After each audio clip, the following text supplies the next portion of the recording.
প্রিয় যুবশ্রী বন্ধুরা, এবার কিন্তু সরকার তোমাদের টাকা দিতে বাধ্য। হ্যাঁ, এটা আমি আমার নিজের 10 বছরের অভিজ্ঞতা থেকে বলছি যে এবার সরকার তোমাদের টাকা দিতে বাধ্য থাকবে। কেন বাধ্য থাকবে এটা আমি বিস্তারিতভাবে আলোচনা করব, তাই ভিডিওটি তোমরা পুরোপুরি দেখো। বন্ধুরা, সম্পূর্ণ টাকা অর্থাৎ তোমাদের যে 5 মাসের টাকা বাকি আছে, প্রায় 7,500 টাকা, 7,500 টাকা তোমাদের পাওয়া উচিত। এই 7,500 টাকা তোমাদের একসাথে এখন এই ডিসেম্বর মাসে না দেওয়া হলেও অন্তত 1 মাসের টাকা কিন্তু সরকার তোমাদের দিবেই দেবে। কেননা আমি 10 বছর ধরে লক্ষ্য করেছি যে ডিসেম্বর মাসে পেমেন্ট শূন্য থেকেছে এমনটা কখনো হয়নি। এই ডিসেম্বর মাসে অন্তত 1 মাসের জন্য তোমাদের টাকা দেওয়া হয়েছে। যে কোনো বছরের সম্পূর্ণ পেমেন্ট কিন্তু এই ডিসেম্বর মাসে দিয়ে দেওয়া হয়, অর্থাৎ ডিসেম্বর মাসের পরে কোনো টাকা বাকি রাখা হয় না।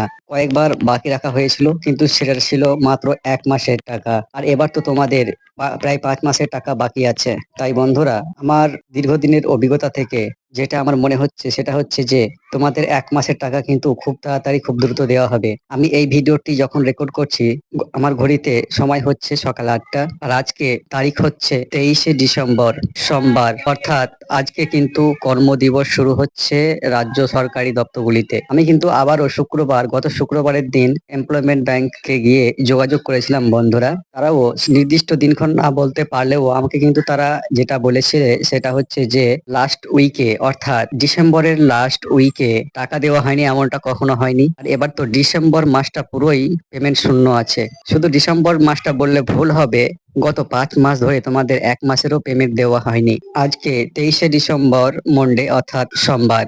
বন্ধুরা, আমার অভিজ্ঞতা এবং বিশ্বস্ত কিছু সূত্রে আমি যেটা জানতে পেরেছি সেটা হচ্ছে যে আগামী 4 দিনের মধ্যে তোমাদের অন্তত 1 মাসের পেমেন্ট কিন্তু দেওয়া হবে। 1 মাসের জায়গায় 3 মাসও হতে পারে, অথবা 4 মাসেরও পেমেন্ট তোমাদের একসাথে দিয়ে দেওয়া হতে পারে, অর্থাৎ একসঙ্গে তোমাদের মোটা টাকা অর্থাৎ প্রায় 6,000 টাকা পর্যন্ত দিয়ে দেওয়া হতে পারে। আর এটা আমি বলছি এই কারণে যে এটা হচ্ছে বছরের কিন্তু শেষ মাস বন্ধুরা। হ্যাঁ, তোমরা এটা বিশেষভাবে লক্ষ্য করে দেখো, এটা বছরের শেষ মাস এবং কি বছরের শেষ সপ্তাহ।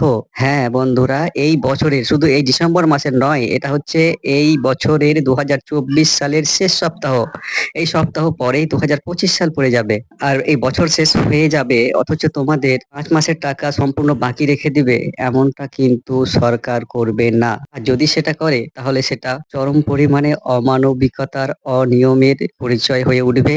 তাই বন্ধুরা, সমস্ত দিক লক্ষ্য করলে এটাই বলা যেতে পারে যে আগামী 4 দিনের মধ্যে তোমাদের 5 মাসের না হলেও 3 মাসের অন্তত টাকা দিবে। আর 3 মাসে না হলেও পেমেন্ট তোমরা যে পাবে, এখন অন্তত 1 মাসেরও পেমেন্ট পাবে, এটা কিন্তু নিশ্চিত। কেননা আমাদের কাছে খবর আছে জানুয়ারি মাসে কিন্তু আবার তোমাদের অ্যানেক্সার 3 ফর্ম সাবমিট করতে হতে পারে।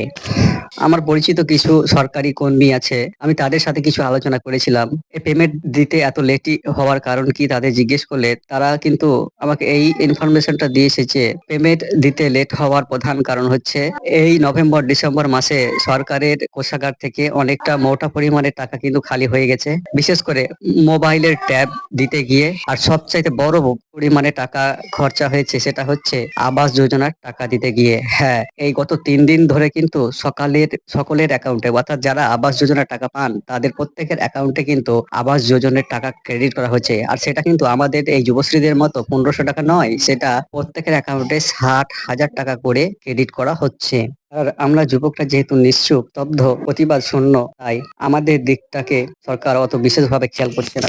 আজ 23শে ডিসেম্বর, সোমবার, আর কালকে হচ্ছে 24শে ডিসেম্বর, মঙ্গলবার। এই সোমবার অথবা মঙ্গলবার এই দুদিনের মধ্যে যে কোনো একদিনে কিন্তু তোমাদের টাকা ক্রেডিট হবে, এটা কিন্তু 90%। আর এই দুদিনের মধ্যে না হলেও এই সপ্তাহে আগামী 4 দিনের মধ্যে তোমাদের অন্তত 1 মাসের টাকা ক্রেডিট হবে, এটা কিন্তু প্রায় 99% গ্যারেন্টি। হ্যাঁ, 1% বাদ দিচ্ছি এই কারণে যে সরকার কিন্তু তোমাদেরকে বিগত 5 মাস ধরে প্রতারিত করছে। আর সরকারি কর্মচারীরা কিন্তু তোমাদেরকে প্রত্যেক মাসে টাকা দিবে বলেও দিচ্ছে না। তাই আমি 1% বাদ দিলাম, কিন্তু আমি 99% এই কারণে বলছি যে আমি আমার দীর্ঘ 10 বছরের অভিজ্ঞতাতে আমি কখনোই এমনটা দেখিনি যে ডিসেম্বর মাসে তোমাদের টাকা দেওয়া হয়নি। আর আজ তো ডিসেম্বর মাসের শুধু শেষ নয়, এ বছরেরও শেষ সপ্তাহ।